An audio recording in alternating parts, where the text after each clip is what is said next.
Before we begin, a quick and important disclaimer. This content is for educational and entertainment purposes only and does not constitute legal, financial, or psychological advice. Every individual situation is unique, and laws regarding domestic relations vary significantly across different states and jurisdictions. You should conduct your own due diligence and consult with a licensed attorney or a qualified professional before making any decisions regarding your legal or personal affairs. Imagine a world where your only connection to the outside world is a mahogany box in the corner of your living room.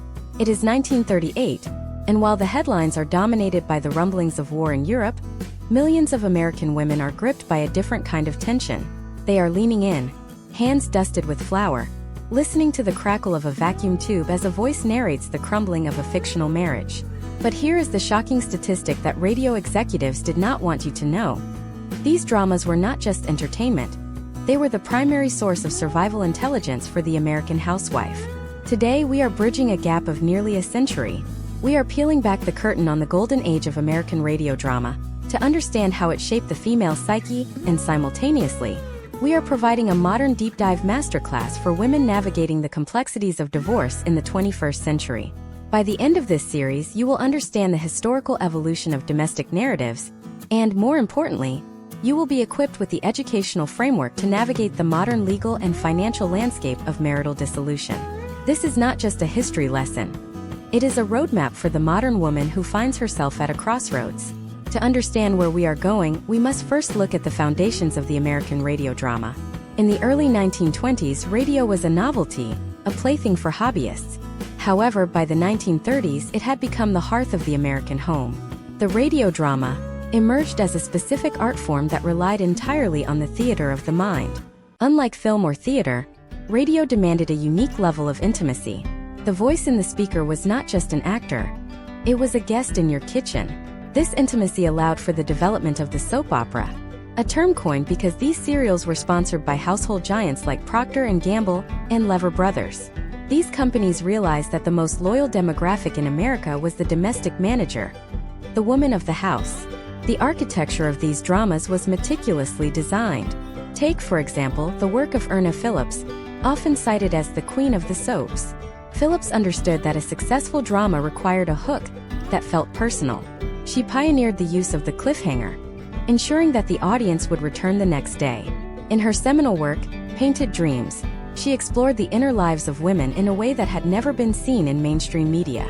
She focused on the domestic sphere, making the challenges of marriage, child-rearing, and community the central themes of the American narrative. But what does the struggle of a 1930s radio character have to do with the modern woman seeking divorce help? The answer lies in the historical trends of domestic autonomy. In the era of the Great Depression, the concept of a woman leaving a marriage was often portrayed as a catastrophic failure or a narrative tragedy. The legal landscape of the time was governed by fault-based divorce laws. To end a marriage, one had to prove adultery, cruelty, or abandonment. This created a high-stakes environment where the theater of the courtroom often mirrored the theater of the radio dramas. Women were frequently trapped by economic necessity and a lack of legal standing. As we transition into the educational portion of this masterclass regarding modern divorce, we must look at the shift from those historical constraints to the current reality of no-fault divorce. In the United States today, every state allows for some form of no-fault divorce, meaning that a marriage can be dissolved simply due to irreconcilable differences. This is a monumental shift from the era of Ma Perkins and the Guiding Light. However, while the legal barrier to exit has lowered, the complexity of the process has increased exponentially. When we examine case studies of modern divorce, the most significant factor for women is often financial literacy. During the golden age of radio, women were often excluded from the financial decisions of the household.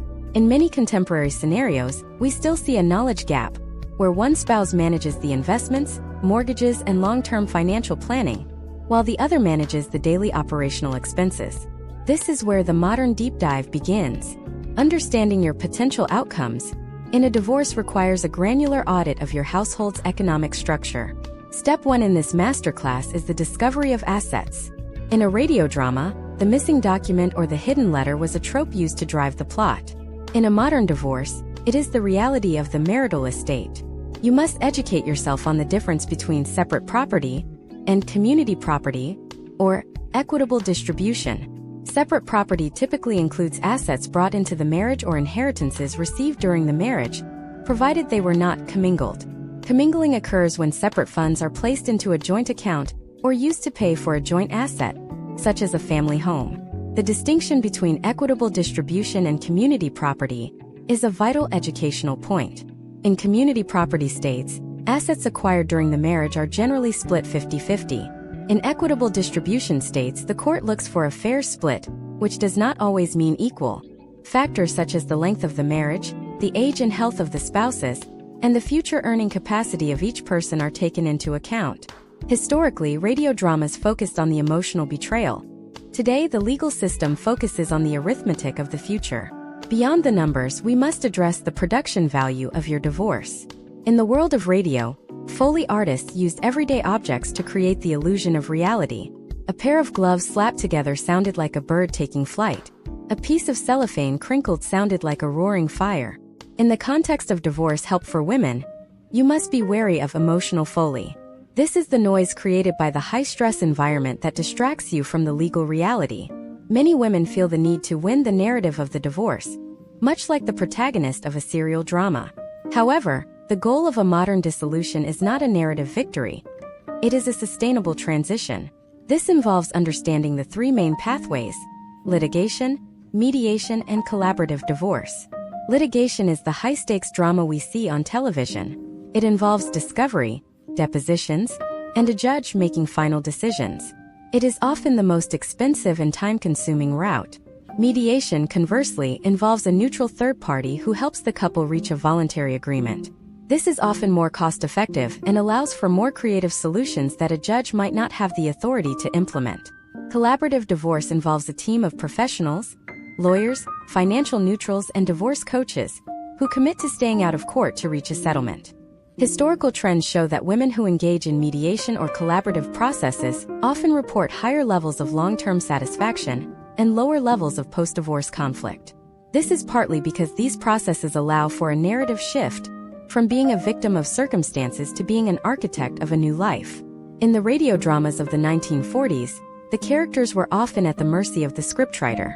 In your life, the goal of this educational series is to put the pen back in your hand. We are just beginning to scratch the surface of this deep dive. We have established the historical context of how domestic narratives were sold to the American public, and how those narratives have evolved into the complex legal frameworks we face today. In the next part of this series, we will break down the financial affidavit, the most critical document in any divorce, and we will explore the secret history of how radio sound engineers revolutionized communication, a skill you will need when negotiating your future. Prepare yourself, because this masterclass is moving from the historical airwaves into the granular details of your independence. To navigate the granular details of your independence, you must approach your financial disclosure with the same meticulous attention to detail that a sound engineer at CBS would have applied to a broadcast of Mercury Theater on the air in 1938. In those early days of radio, the clarity of the signal was everything. If the modulation was off, the message was lost in the static. In a 2026 divorce proceeding, your financial affidavit is your signal. If it is distorted, incomplete, or cluttered with static, the court cannot hear your true story. The financial affidavit, known in many states as a sworn financial statement or a Rule 13.1 disclosure, is the most critical document you will ever sign.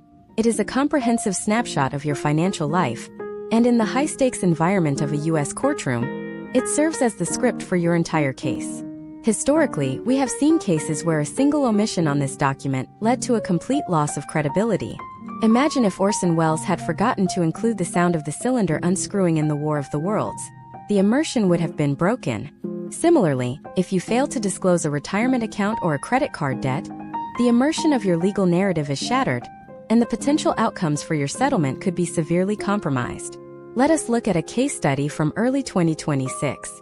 Consider Sarah Miller, a 44-year-old marketing professional in Austin, Texas. Sarah was married for 16 years. Like many women, she managed the daily household budget, but left the long-term investment strategy to her spouse. When the divorce was filed, Sarah assumed that her knowledge of their monthly mortgage and grocery bills was sufficient. However, when she sat down to complete her financial affidavit, she realized she was operating with a 1930s level of information in a 2026 digital economy. The first step Sarah had to take, and the step you must take now, is the meticulous categorization of assets. In the world of radio, every sound was cataloged. In your divorce, every dollar must be mapped. We begin with liquid assets. These are your checking accounts, savings accounts, and money market funds. In 2026, this also includes digital wallets and peer-to-peer payment platforms like Venmo or PayPal. Sarah discovered that while their joint checking account held $5,000, there were secondary accounts tied to her husband's side hustle that held significantly more. Historical trends in U.S. divorce cases suggest that as much as 20% of assets may be underreported or hidden in these secondary digital layers. Next, we move to non-liquid assets. This is the heavy machinery of your marital estate. The family home is typically the centerpiece. To get an accurate picture, you must go beyond a simple Zillow estimate. You need a formal appraisal. Imagine the family home as the grand theater where your life played out. You must know the exact value of the stage before you can divide the props. This also includes vehicles, jewelry, art collections, and furniture. A common mistake women make is undervalued household contents. In a deep dive analysis, the cumulative value of a fully furnished 4-bedroom home can range from $50,000 to over $100,000 when considering replacement costs. The third category is retirement and investment assets. This is where the most significant long-term impact occurs. You are looking at 401ks, IRAs, pensions, and brokerage accounts. In the historical context of the mid-20th century, women rarely had access to these vehicles. Today, they are the bedrock of your future stability. You must understand the concept of a Qualified Domestic Relations Order, or QDRO. This is a legal mechanism that allows for the tax-free transfer of retirement funds from one spouse to another as part of a divorce settlement. Without a QDRO, you could face massive tax penalties that could erode 30% or more of your allocated share. Now, let us flip the script and look at the liabilities. In radio drama, the villain often had a secret debt or a hidden past. In 2026, your liabilities are the hidden traps in your financial landscape. This includes the mortgage, car loans, student loans, and credit card debt. You must distinguish between marital debt and separate debt. If your spouse took out a secret line of credit to fund a lifestyle choice you were unaware of, historical legal trends in many states may allow for that debt to be allocated solely to them. However, you must have the paper trail to prove it. Imagine if you were the producer of a radio serial and you had to justify every penny of your budget to the network sponsors. That is how you must approach your expense report. This section of the affidavit requires you to project your future needs. Most women underestimate their post-divorce expenses by 15 to 25% because they fail to account for the loss of household efficiencies. You are moving from a two-person economy of scale to a single-person overhead. Step by step, you must reconstruct your life through data. Step 1. Gather 3 years of tax returns. These documents are the ultimate backstory. They show the trajectory of your income and reveal any inconsistencies in reported earnings. Step 2. Obtain a full credit report. This is the only way to ensure there are no ghost accounts or liabilities attached to your social security number that you are unaware of. Step 3. Create a detailed inventory of all physical assets. Take photos and videos of every room in your house. This serves as a digital record to prevent assets from disappearing during the cooling-off period of the divorce. In 1940, the radio drama Portia Faces Life followed a female lawyer balancing her professional and personal struggles. It was a sensation because it showed a woman taking control of the narrative through the law. You are now the protagonist of your own version of that story. The legal system in 2026 is designed to be cold and analytical, but you can use that to your advantage. By providing a perfect, unimpeachable financial affidavit, you remove the oxygen from any attempts to gaslight you or minimize your contributions to the marriage. Consider the data on equitable distribution. In many U.S. jurisdictions, the court starts with the assumption of a 50-50 split, but can deviate based on the needs of the parties. If you can demonstrate through meticulous documentation that you sacrifice career advancement to manage the home, or that your future earning capacity is significantly lower, you may be positioned for a more favorable outcome. This is not about winning a fight. It is about securing the resources necessary for your next act. As we move deeper into this masterclass, we have to address the psychological warfare of the process. Just as radio dramas use suspense to keep listeners hooked, the legal process often uses delays and information gaps to wear you down. Understanding the mechanics of your finances is your best defense against this fatigue. When you know the numbers, the threats lose their power. But what happens when the numbers don't add up? What if there is a discrepancy that suggests assets have been moved or hidden before the filing? This is where we shift from being the producer to being the detective. In the next part, we will explore the techniques used by forensic accountants to track money through the digital ether. We will look at the red flags of financial infidelity and how to spot them before the first court date. We will also dive into the secret history of how radio propaganda was used to influence public opinion and how you can apply those same communication principles to manage your reputation and your relationships during a high-conflict divorce. The signal is getting stronger, but the real mystery is just beginning. Prepare to go behind the curtain of the digital vault. The digital vault of 2026 is far more complex than the heavy steel safes of the 1930s, yet the psychology of hiding the truth remains unchanged. To understand the modern landscape of financial infidelity, we must first look at the historical trends of radio propaganda. During the late 1930s and early 1940s, radio became the most potent tool for psychological influence the world had ever seen. The power of the voice, transmitted across thousands of miles, could create a shared reality or a massive delusion. In the same way that wartime broadcasters used specific frequencies and emotional triggers to manipulate public perception, a spouse engaged in financial infidelity often uses a specific communication frequency to keep their partner in the dark. Imagine if you were listening to a broadcast of a cozy family drama in 1941, but beneath the dialogue, there was a subtle coded signal being transmitted to a foreign entity. This is exactly what happens in a modern high-conflict divorce. While the daily conversation remains focused on the mundane groceries, the kids' soccer practice, the rising cost of utilities, there is a secondary silent narrative unfolding. This is the narrative of the disappearing marital estate. In the United States today, financial infidelity is a precursor to divorce in an alarmingly high number of case studies. It involves the secret accumulation of debt, the hiding of income, or the siphoning of joint funds into private digital repositories. Let us examine a case study from early 2026 involving a woman named Jennifer, a software architect in Seattle. Jennifer's husband, Robert, was a corporate executive who always handled the high-level financial planning. For years, the household narrative was one of stability. However, Jennifer noticed a shift in the signal. The frequency of Robert's communication about their long-term investments became distorted. He started using phrases like "the market is volatile" or "we need to tighten the belt," despite their combined high income. This is the modern version of radio static, purposeful noise designed to mask the underlying data. In a deep-dive forensic audit of their 2026 finances, Jennifer discovered that Robert had been utilizing a technique known as asset dissipation. This is a critical educational concept for any woman navigating divorce. Dissipation occurs when one spouse uses marital funds for a purpose unrelated to the marriage at a time when the marriage is undergoing an irreconcilable breakdown. In Robert's case, he was funneling nearly 15% of his monthly salary into a hidden digital wallet containing various cryptocurrencies. Because he believed these assets were decentralized and anonymous, he assumed they were invisible to the court. However, the forensic accounting process in 2026 has caught up with the digital age. Step 1 in tracking these hidden signals is the lifestyle analysis. Forensic accountants perform a granular review of the standard of living enjoyed during the marriage versus the reported income.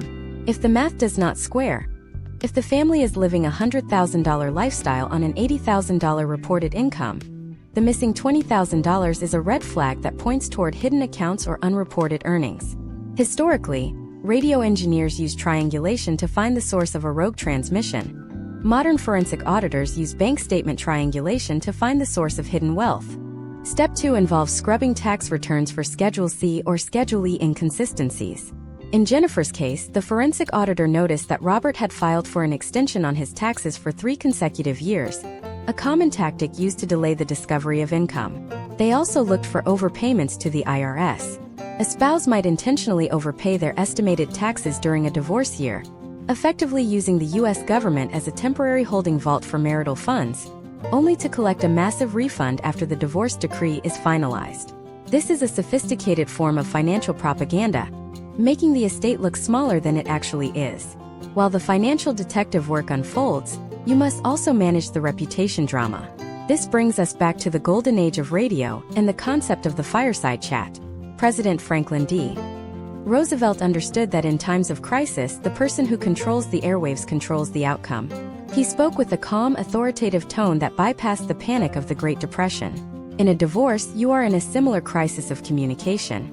Your spouse may attempt to use the radio waves of your social circle, friends, family, and professional colleagues, to broadcast a narrative that paints you as the villain or the unstable party. The strategy to counter this is known in psychology as the gray rock method, but in the context of our masterclass, we will call it broadcast professionalism.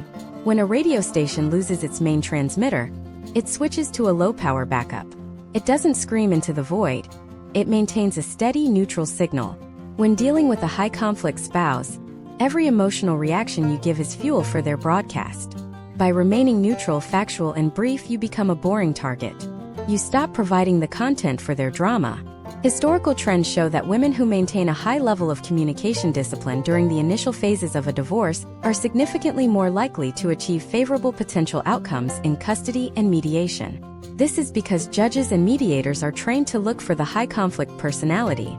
If one party is constantly broadcasting emotional distress and the other is presenting clear, documented financial data, the court tends to align with the data. To implement this step-by-step, you must first audit your own digital footprint. In 1940, if you said something on the radio, it was gone into the ether unless someone was recording it on a wax cylinder. In 2026, every text message, every email, and every social media post is a permanent record that can be subpoenaed. Imagine if every word you wrote was being read aloud by a narrator to a jury of your peers. This level of scrutiny requires a total shift in how you transmit information. You are no longer an individual in a private conflict. You are a broadcast entity maintaining a brand of stability and credibility. We must also address the historical precedent of the 10-year rule. In the United States, reaching the 10-year mark in a marriage opens up significant Social Security benefits for a divorced spouse based on the ex-spouse earnings record, provided the person seeking the benefit remains unmarried.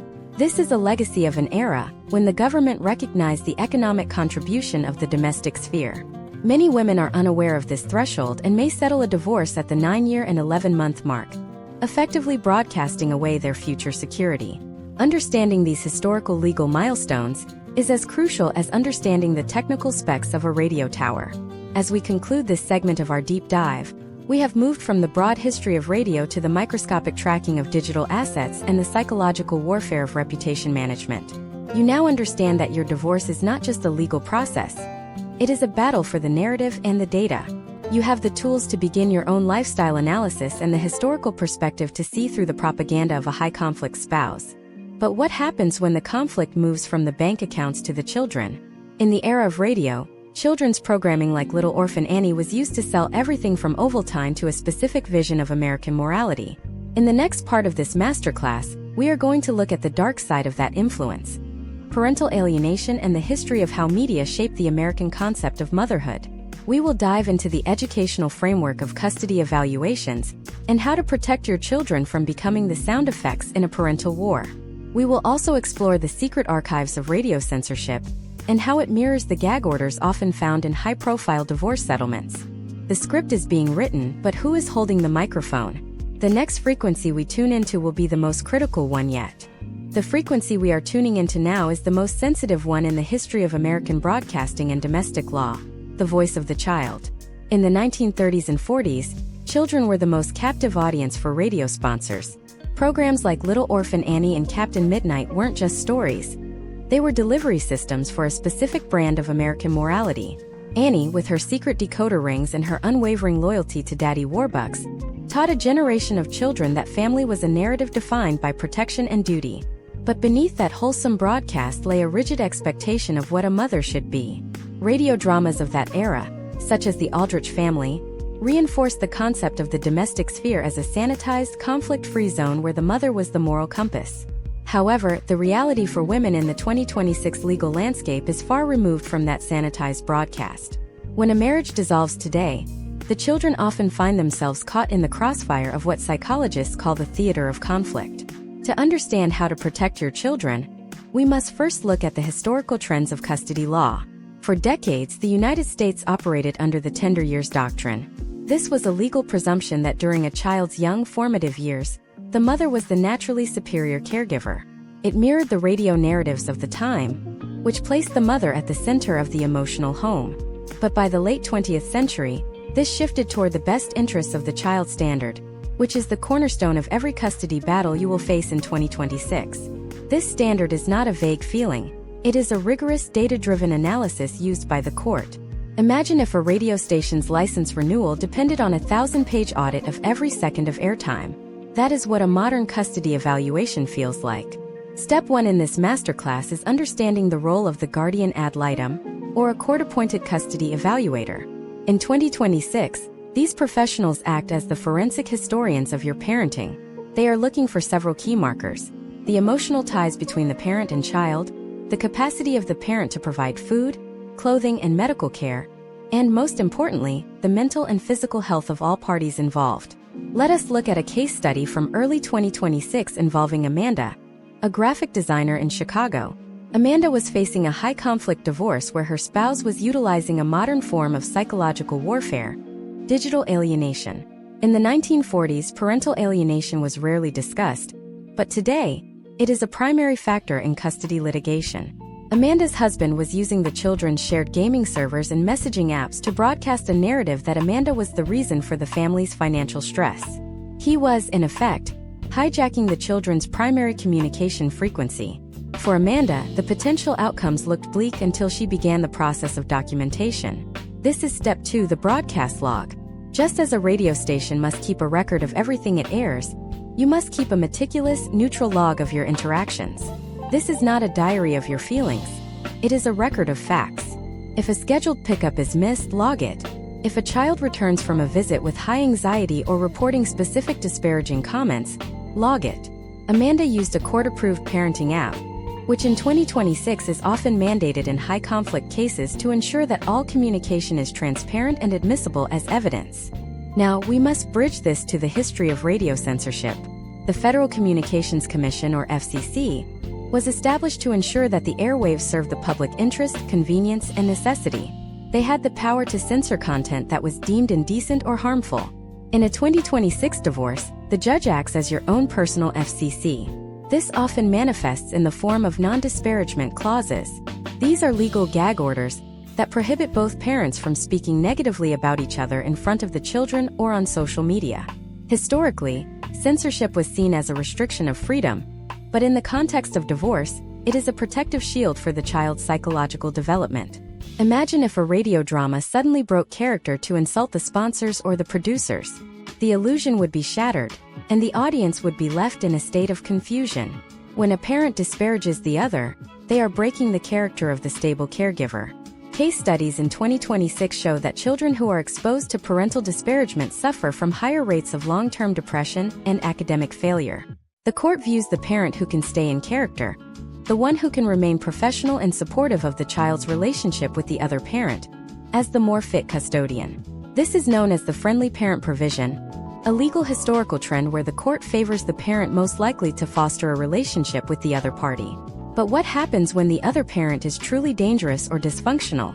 This is where the deep dive into custody evaluations becomes critical.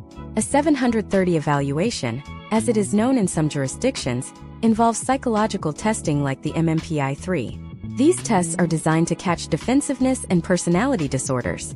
You cannot fake your way through these any more than a low-quality radio transmitter can fake a high-fidelity signal.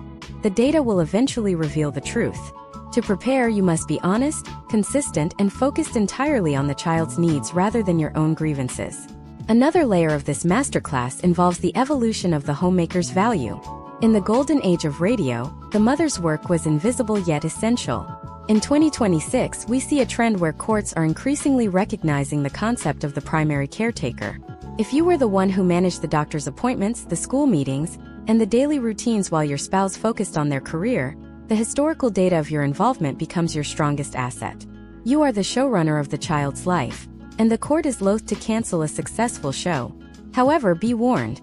The digital age has introduced a new form of censorship. We are seeing more cases of cyberslandering and divorce, where a spouse uses anonymous accounts to target the other parent's professional reputation. This mirrors the blacklisting era of the 1950s, where talented radio actors were silenced based on unverified accusations. If you find yourself in this situation, you must act as your own investigative journalist. Save every screenshot, track every IP address through your legal team, and present the pattern of behavior to the court. The goal is to show the judge that the other parent is a source of noise, not a source of stability. As we conclude this deep dive into the custody narrative, remember that the goal is not to win the children as if they were trophies in a contest. The goal is to preserve their right to a peaceful broadcast.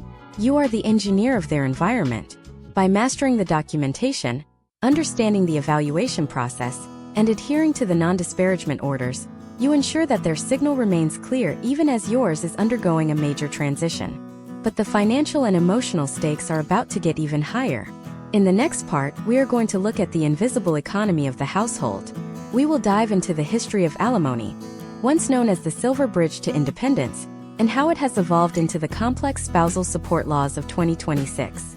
We will also explore the secret world of radio commercials, how they manipulated desire, and how you can spot the same manipulative tactics being used in settlement negotiations. The money is moving, the scripts are changing, and the most expensive part of the show is about to begin. Who is paying for the airtime? We find out in Part 5. The question of who pays for the airtime is not just a concern for the network executives at NBC in 1945. It is the central conflict of your divorce settlement in 2026.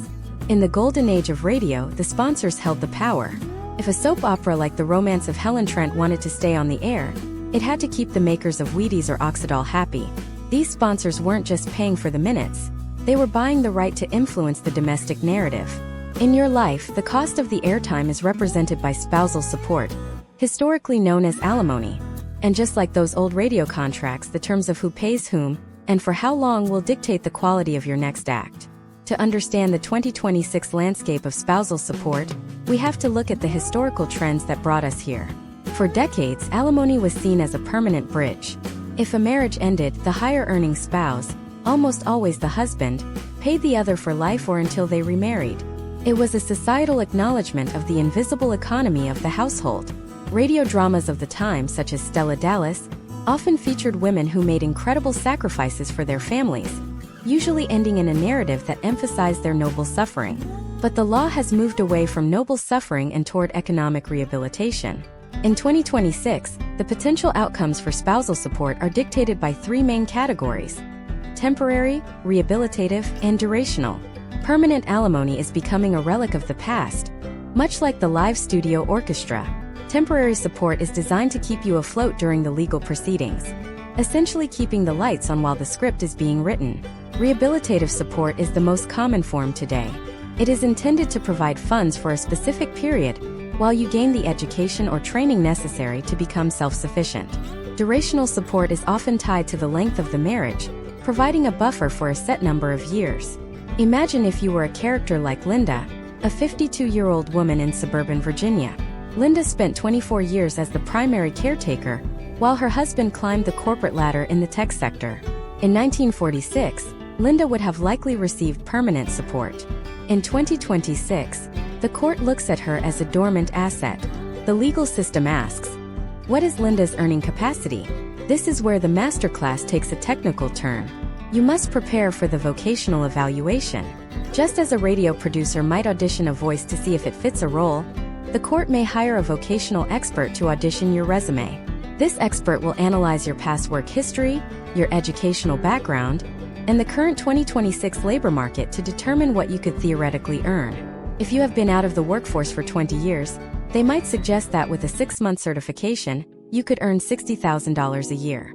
The court then imputes that income to you, meaning they subtract that potential $60,000 from the support your spouse has to pay. This is a high-stakes moment where the data must be countered with reality. You need to show the gap between theoretical employability and the actual 2026 market for a 52-year-old re-entering the workforce. Now, let us analyze the manipulation tactics, drawing a direct parallel to the history of radio commercials. In the 1930s, the hard sell was the standard. An announcer would scream about the benefits of a product, creating a sense of urgent necessity. Today, in divorce negotiations, your spouse's legal team might use the legal hard sell. They might present you with a settlement offer that looks substantial at first glance, but is actually a lowball figure when adjusted for inflation and the loss of joint benefits like health insurance and tax advantages. In 2026, the tax treatment of spousal support is a critical educational point. Following historical changes in U.S. tax law, Spousal support is no longer tax-deductible for the payer, nor is it taxable income for the recipient at the federal level. This was a massive shift from the pre-2019 era. If your spouse's attorney is using old-school math to justify a lower payment because they are losing the tax deduction, they are using outdated propaganda. You must ensure your financial team is calculating your post-divorce budget using the 2026 tax codes, not the logic of the previous generation. Step by step, you must calculate the marital standard of living, or MSOL. This is the baseline for your support claim. To do this, you don't just look at your bank statements, you reconstruct the lifestyle. Step 1. Analyze the last 3 years of discretionary spending. This isn't just rent and groceries. It is the country club dues, the premium streaming services, the high-end skincare, and the annual vacations. In a radio drama, the background noise, the clinking of fine china or the hum of a luxury car, told the audience the social status of the characters. In your MSOL calculation, these details are the data points that justify your need for support. Step 2. Account for the hidden costs of independence. When you were part of a couple, you likely shared a health insurance plan, a family cell phone plan, and a multi-car insurance discount. Moving to individual plans in 2026 can increase these costs by 30 to 40%. You must present these as line items in your financial affidavit. Step 3. Factor in the replacement cost of domestic services. If you were the one managing the household, your absence creates a vacuum that has a monetary value. The cost of a housekeeper, a personal assistant, or a gardener is part of the invisible economy that you contributed to the marriage. Consider the case study of a high net worth divorce in 2026 where the husband attempted to use the soft sell. He offered the wife the family home in exchange for a waiver of all future spousal support. This is a classic radio-style trade-off, designed to appeal to the emotional need for security. However, the house was a liability. It had a massive mortgage, high property taxes, and deferred maintenance. By taking the house and waiving support, the wife would have been house poor within 18 months. A forensic analysis showed that her potential outcomes were significantly better if she sold the home, took her share of the equity, and negotiated for 5 years of durational support to bridge her into her own career.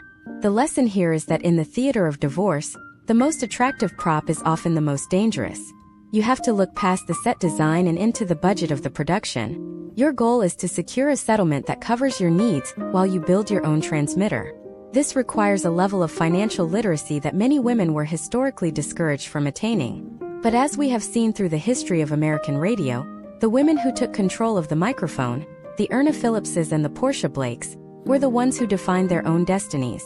As we wrap up this deep dive into the economics of the settlement, we have moved from the history of permanent alimony to the reality of the vocational audit and the 2026 tax landscape.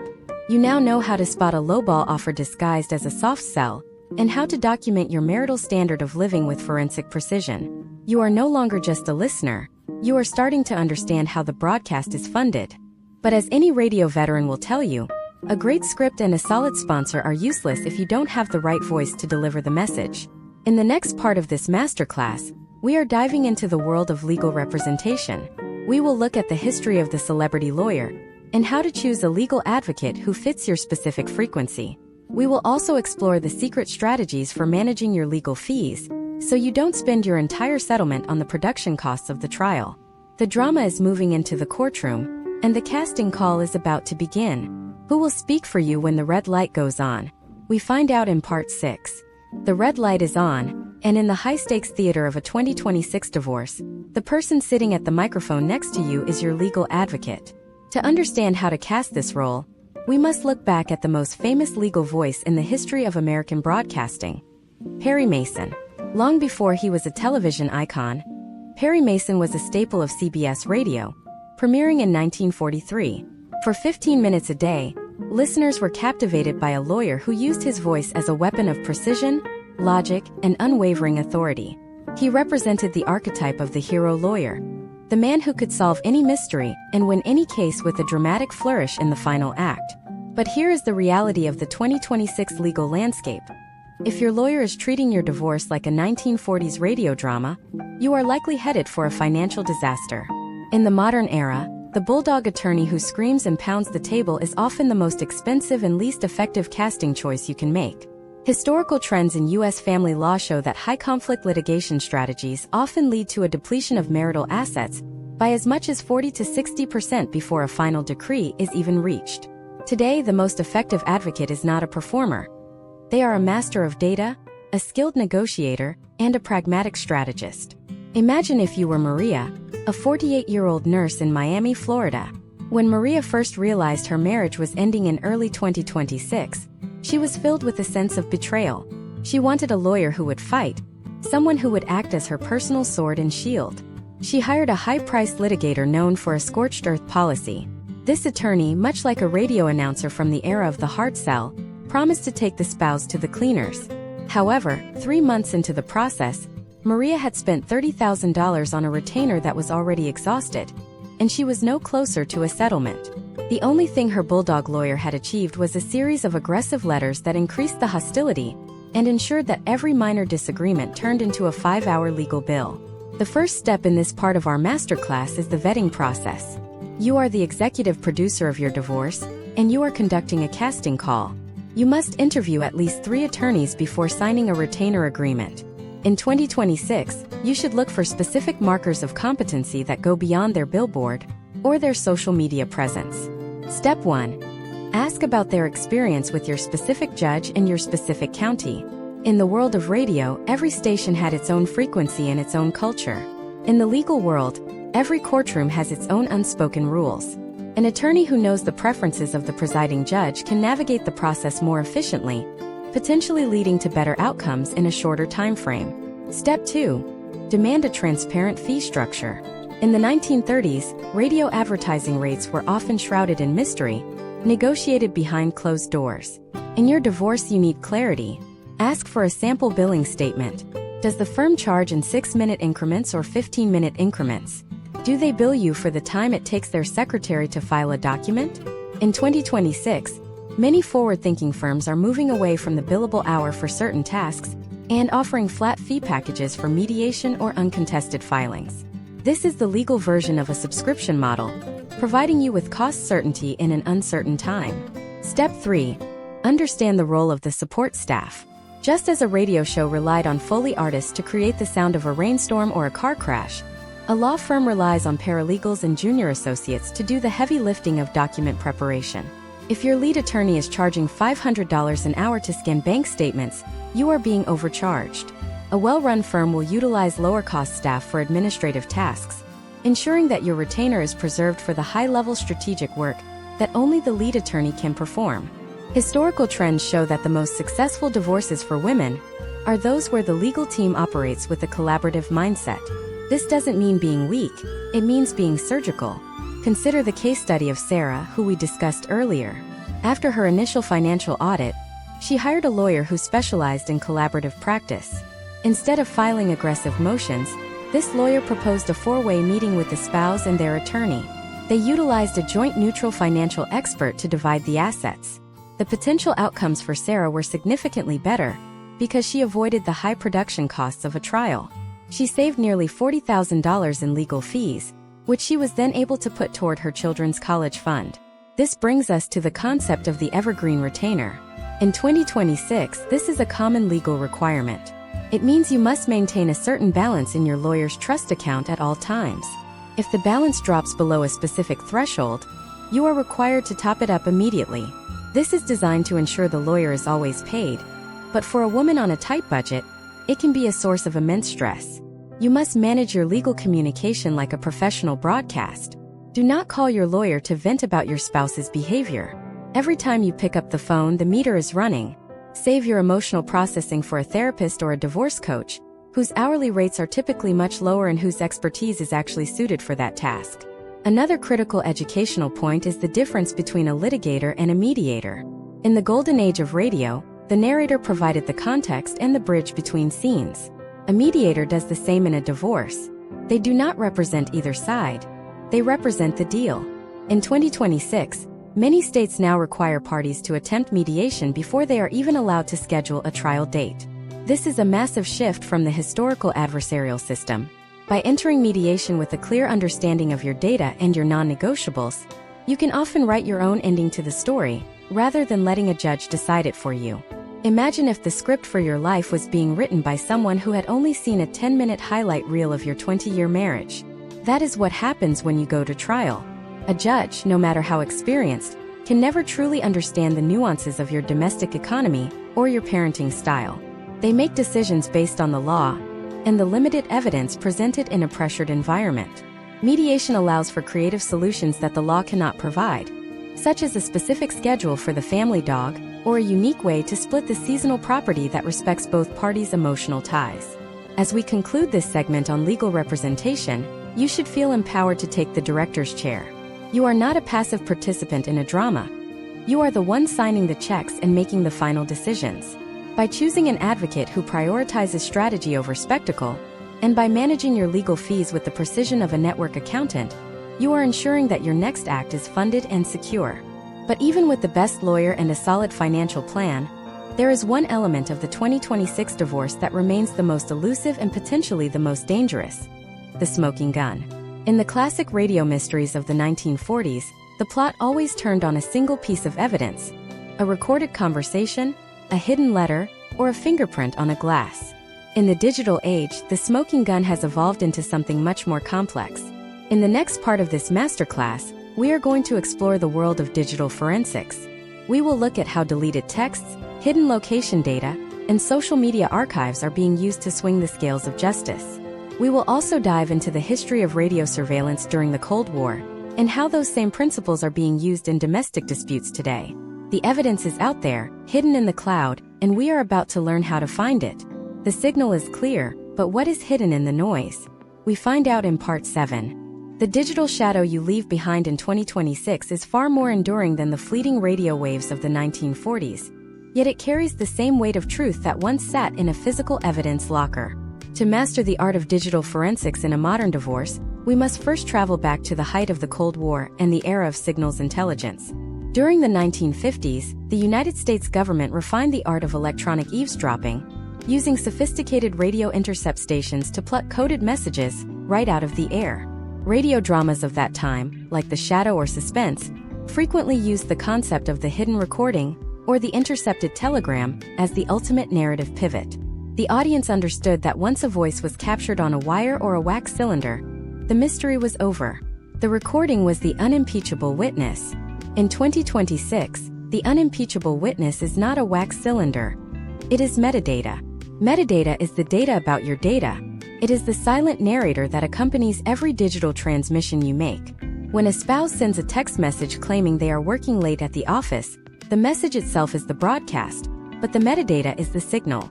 This includes the GPS coordinates of the cell tower that routed the message, the unique IP address of the device, and the exact millisecond the data was transmitted. Historical trends in U.S. litigation show that cases are increasingly won or lost based on this silent narrative rather than the spoken word. Imagine a case study involving a woman named Jessica, a school administrator in Denver, Colorado, in early 2026. Jessica's husband was a freelance consultant who claimed his income had plummeted due to a market downturn. He presented bank statements showing a significant decrease in deposits. However, Jessica's legal team utilized a digital forensic expert to perform a deep dive audit of his digital footprint. They didn't just look at what he said, they looked at where he went. By subpoenaing the data from his vehicle's built-in navigation system and his fitness tracker, they discovered a pattern of frequent visits to a high-end office park and luxury restaurants that did not align with his claim of a failing business. The digital shadow revealed a secondary, undisclosed income stream that was being funneled into a private digital wallet. Step 1 in this part of the masterclass is the digital audit of shared environments. In the world of radio, a shared frequency meant everyone could hear the broadcast. In a modern home, shared family accounts are the primary source of discovery. If you share an Apple ID, a Google account, or a family cellular plan, you have access to a wealth of historical data. You must systematically review the App Store purchase history. Are there subscriptions to hidden dating apps? Are there downloads of encrypted messaging platforms like Signal or Telegram that were never mentioned? In 2026, the presence of these apps often serves as a red flag for the court, suggesting a premeditated effort to hide communication. Step 2 is the preservation of social media evidence. Historically, radio personalities were often blacklisted based on unverified rumors. Today, social media provides the verification. If a spouse is claiming they cannot afford child support but is posting photos of a luxury vacation in the Maldives, that is evidence. However, simply taking a screenshot is rarely enough for a 2026 courtroom. You must use preservation tools that capture the source code and the timestamp of the post to ensure it meets the standards of the rules of evidence. Imagine if a radio station tried to play a recording that was warped and skipping. The judge would throw it out. Your digital evidence must be high fidelity. Now we must address the most dangerous part of this deep dive: the legal guardrails of surveillance. In the 1940s, wiretapping was a gray area of the law, often depicted in radio dramas as a clever detective trick. In 2026, the laws regarding electronic privacy are strictly enforced. The Federal Wiretap Act and the Stored Communications Act provide heavy penalties for the unauthorized access of private digital accounts.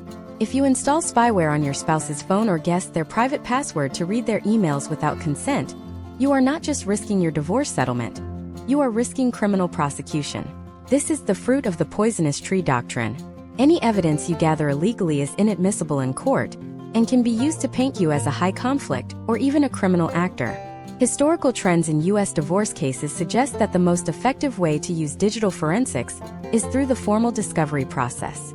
This is where your attorney issues a request for production of documents, specifically targeting electronic storage devices and cloud accounts.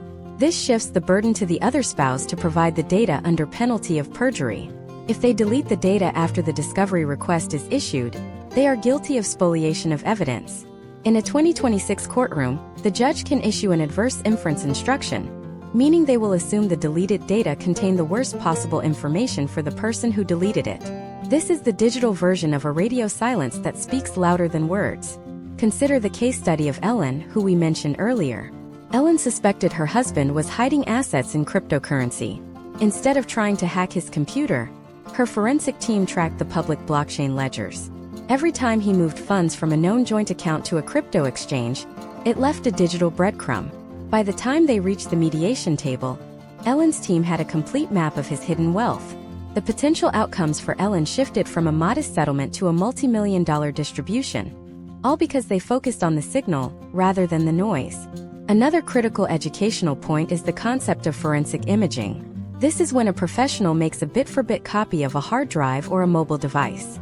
This captures even the deleted files that have not yet been overwritten by new data.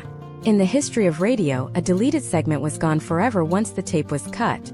In the digital world of 2026, nothing is truly deleted until it is physically destroyed or overwritten multiple times. Forensic experts can often recover deleted texts and photos that were intended to be permanently erased. As we move toward the conclusion of this segment, you must realize that you are also broadcasting. Your digital footprint is being audited as well. Every angry email you send, every impulsive text message, and every post on your private social media accounts is potentially discoverable. You must maintain the discipline of a professional radio broadcaster. Before you hit send, imagine that message being read aloud by a court reporter in front of a judge who is deciding your future. If the content doesn't reflect the narrative of a stable, reasonable, and credible parent, don't broadcast it. We have now explored the world of digital surveillance, the power of metadata, and the legal dangers of unauthorized access. You understand that the digital shadow is the most powerful witness in your 2026 divorce. You have the step-by-step framework to begin an audit of your shared environments, and the historical perspective to understand why the truth always finds its way to the surface. But even with the most damning digital evidence, there is a psychological wall that every woman must face. It is the wall of radio silence. In the era of the Golden Age, a sudden break in the broadcast meant something had gone terribly wrong. In a divorce, silence is often used as a weapon of psychological control. In the next part of this masterclass, we are going to dive into the history of the silent treatment and the psychology of narcissistic abuse. We will look at how radio was used to build up and then tear down public figures and how you can apply those lessons to your own emotional recovery. We will also explore the educational framework for identifying toxic behavior patterns before they destroy your resolve. The signal is about to get very quiet, and that is when you need to listen the closest. The mystery of the silent spouse is our next investigation. In the golden age of radio, there was no greater fear for a studio manager or a broadcast engineer than the phenomenon known as dead air. It was the ultimate catastrophic failure. When the signal dropped and the airwaves went silent, the audience began to drift away. The sponsors lost their investment, and the illusion of the narrative was shattered. A 2-second pause was an eternity. A 10-second pause was a career-ending event. Yet, some of the most masterful directors of the era, such as Orson Welles, understood that silence could be a weapon. He used it during the 1938 broadcast of the War of the Worlds to simulate the death of a reporter on a rooftop, creating a vacuum of information that induced mass panic across the United States. In your 2026 divorce, the mystery of the silent spouse is a modern iteration of this technical vacuum. The silent treatment is not merely a lack of conversation. It is a calculated broadcast of absence designed to induce psychological instability. In the world of high-conflict domestic law, we call this stonewalling. To understand how to navigate this silence, we must look at the historical trends of coercive control and the educational frameworks used to dismantle toxic behavior patterns. Imagine the case of Megan, a 42-year-old high school teacher in Ohio, who entered the mediation phase of her divorce in early 2026. Her husband, a successful corporate consultant, had spent 15 years controlling the household narrative through loud, assertive communication. However, the moment Megan filed for divorce, he switched his frequency to total silence. He stopped responding to emails regarding the children's schedules, refused to answer discovery requests, and would sit in mediation sessions staring at the wall without uttering a single word. This was his version of dead air.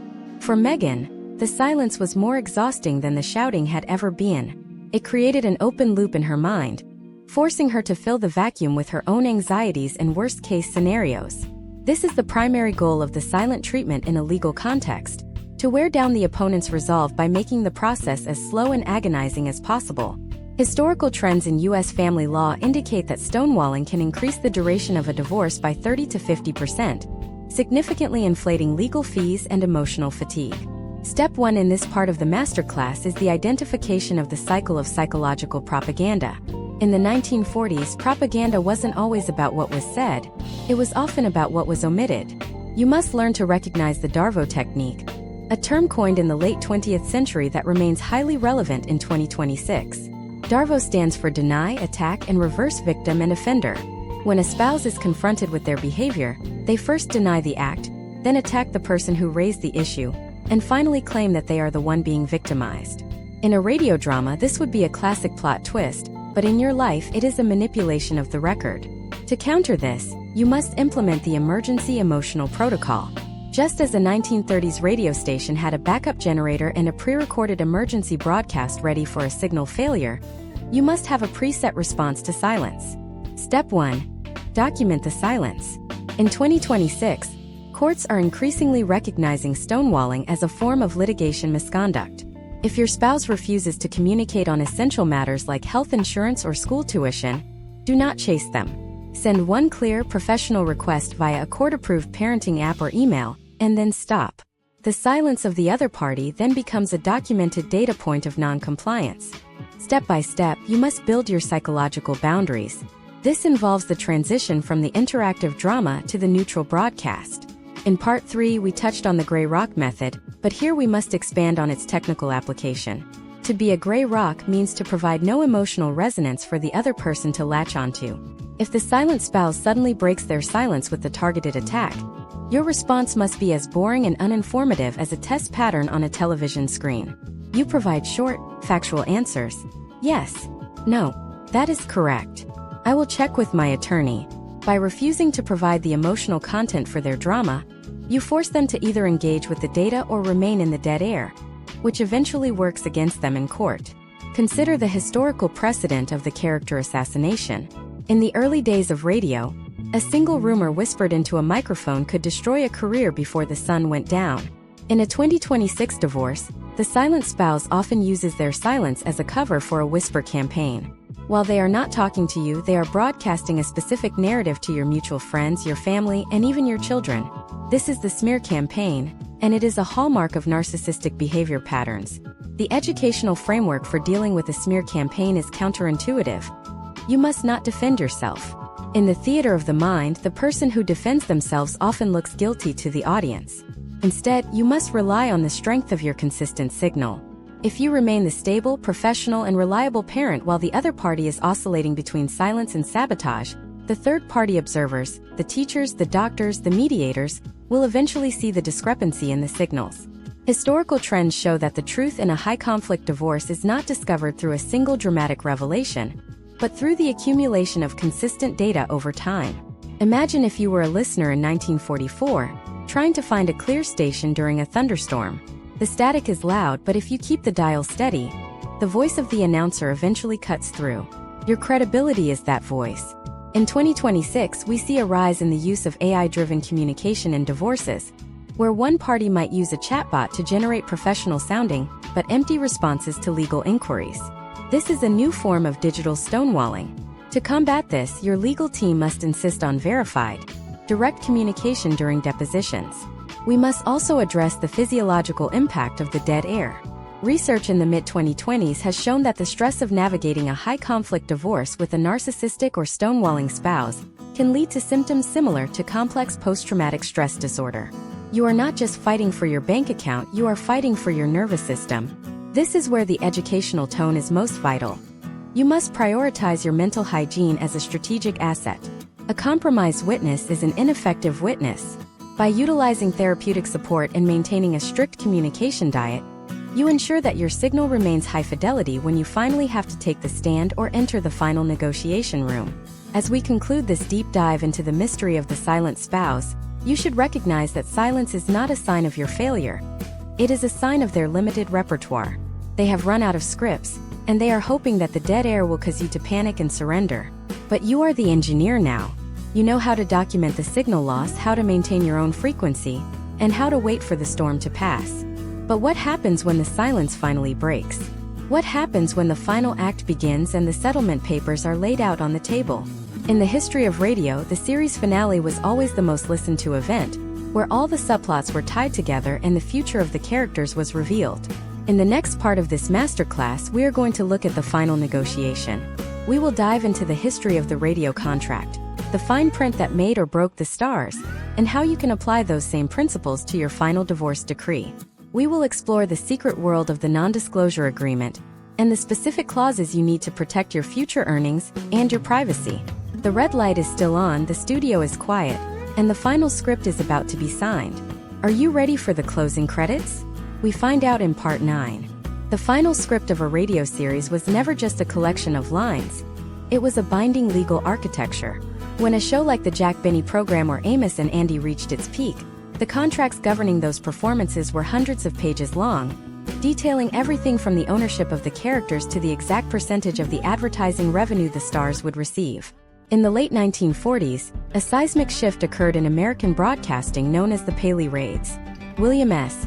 Paley, the head of CBS, realized that he could lure top talent away from NBC not just with higher salaries, but by structuring their contracts as capital gains rather than ordinary income. This historical trend in contract law changed the financial trajectory of the biggest stars in the United States. In 2026, your marital settlement agreement, or MSA, is your version of a Paley raid. It is the technical document that will determine whether your post-divorce life is a struggling spin-off or a successful new series funded for a decade.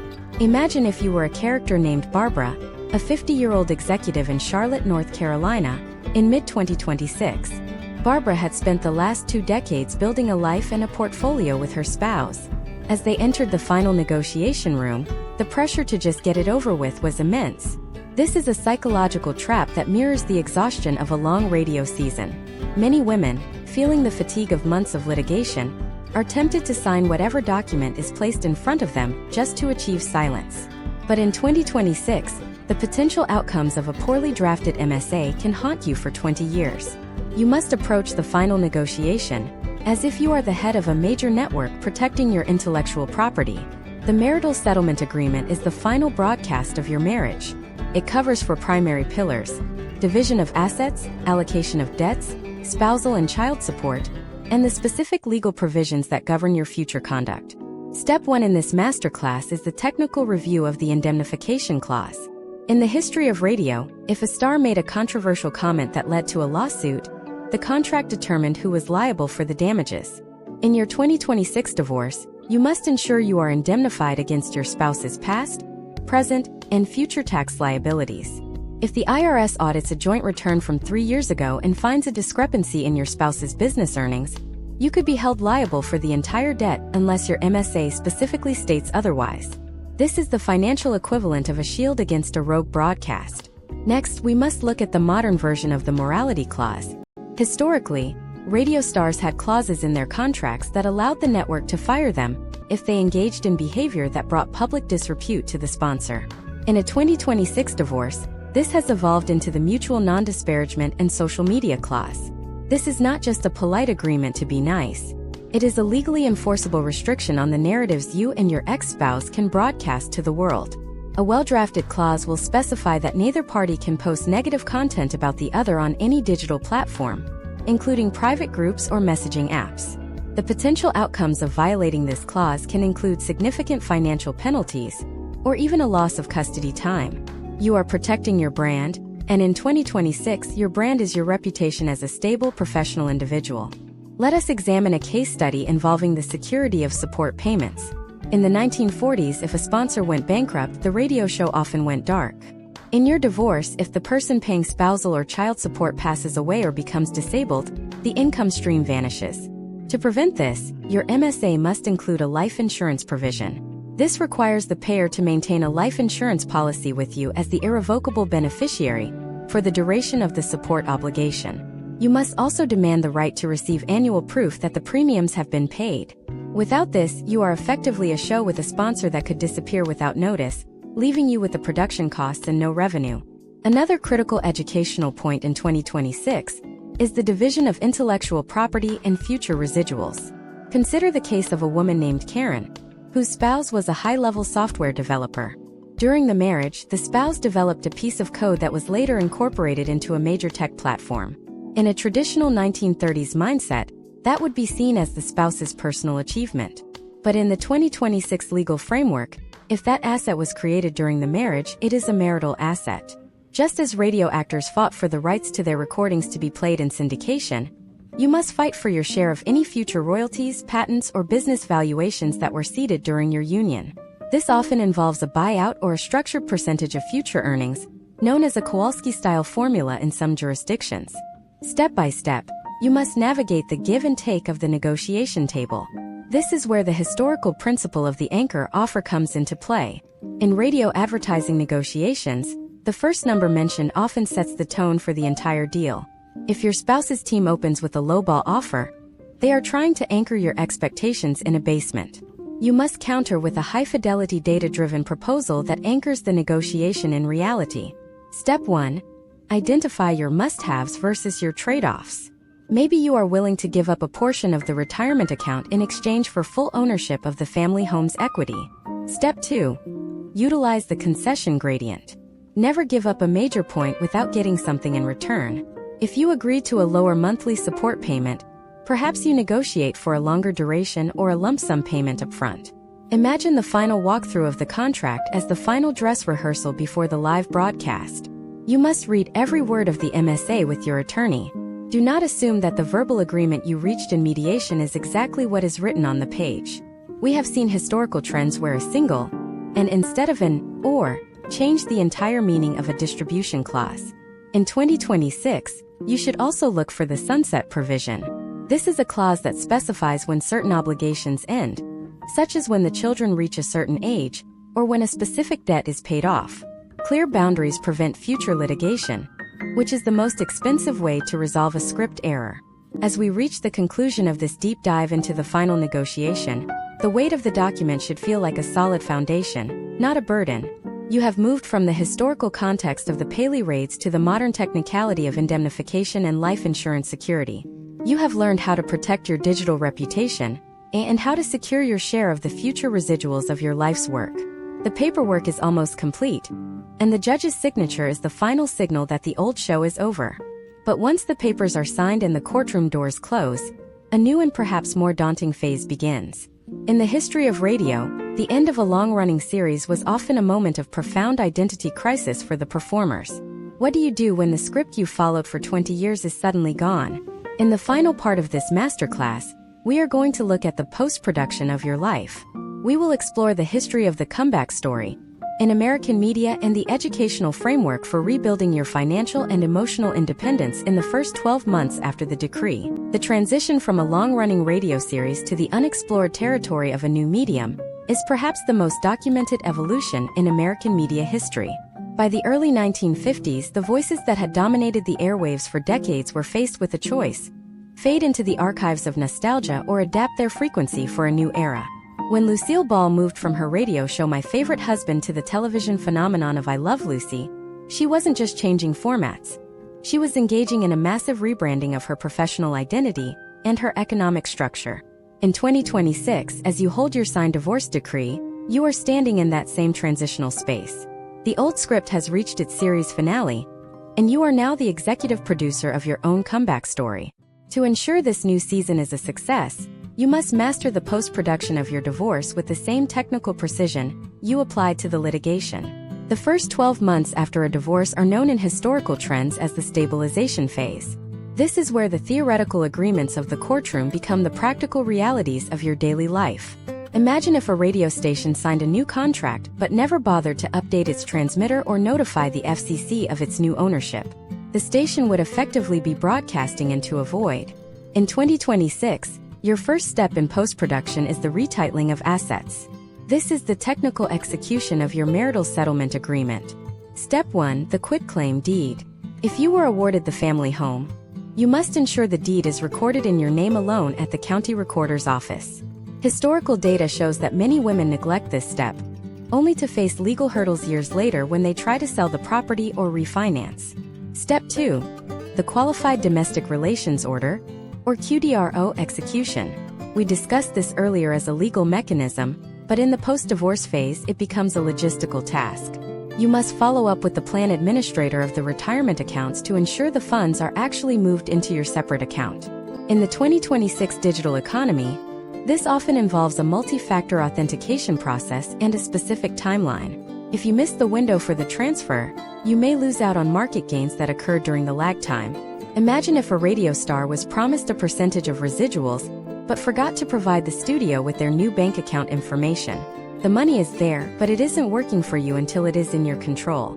Now, let us look at the financial rebranding of your credit. In the history of the U.S. credit system, women were often invisible participants in the financial narrative until the Equal Credit Opportunity Act of 1974. Before that, a woman's credit was often tied entirely to her husband's. In 2026, you must establish a high-fidelity credit signal. Step by step. First, close all joint credit accounts that were ordered to be shut down in the decree. Second, open a new credit card in your name alone if you have not already done so. Third, monitor your credit report with the intensity of a radio engineer watching a soundboard. Any late payments made by your ex-spouse on a debt that was formerly joint can still create static on your credit score, unless you have documented the divorce decree with the credit bureaus. Case studies from 2026 indicate that women who proactively manage their credit reporting in the first 6 months post-divorce see a 20% faster recovery in their credit scores than those who remain passive. Consider the case study of Victoria, a 46-year-old small business owner in Phoenix, Arizona. Victoria's divorce was finalized in January 2026. For the first 90 days, she felt like a radio show that had been canceled mid-season. The silence in her home was the dead air we discussed in Part 8.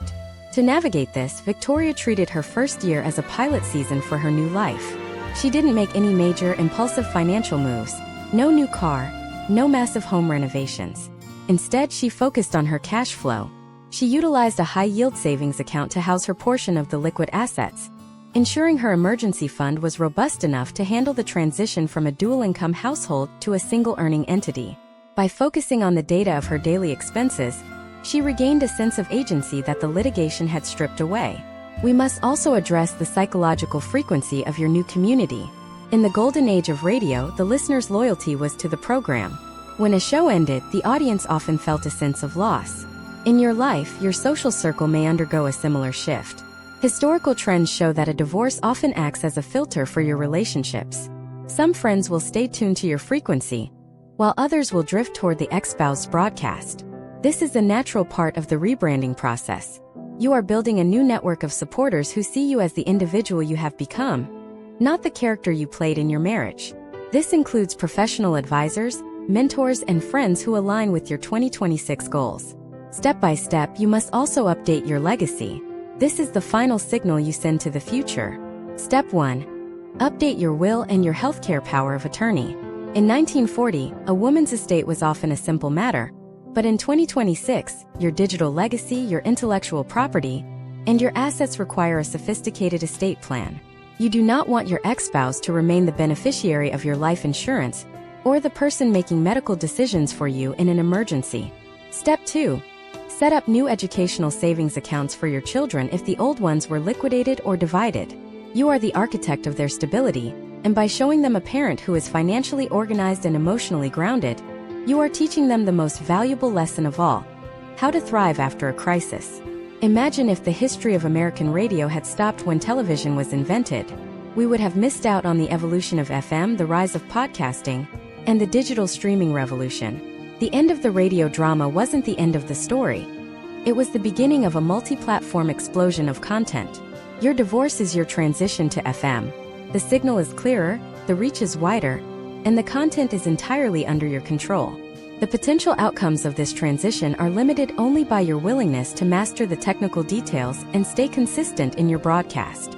As we conclude this deep dive masterclass, you have traveled from the mahogany radio boxes of 1938 to the biometric digital vaults of 2026. You have learned how to audit your assets, protect your children from the theater of conflict, choose a legal advocate who prioritizes strategy over spectacle, and decode the silent treatment of a high-conflict spouse. You have the historical perspective to see that your struggle is part of a long American narrative of women seeking autonomy, and the educational tools to ensure your narrative has a successful ending. The red light in the studio is finally blinking out. The script is filed, the sponsors are secured, and the airwaves are yours. The mystery of your future is no longer a source of fear, but a blank page waiting for your next broadcast. The sequel to your life is not just a possibility, it is already in production. What will the first episode look like? How will you use your newfound frequency to impact the world around you? The masterclass is over, but your premiere is just beginning. Stay tuned to your own voice, keep your data clean, and remember, you are the only one who gets to decide when the credits roll. This has been your roadmap to independence. The signal is yours, make it count.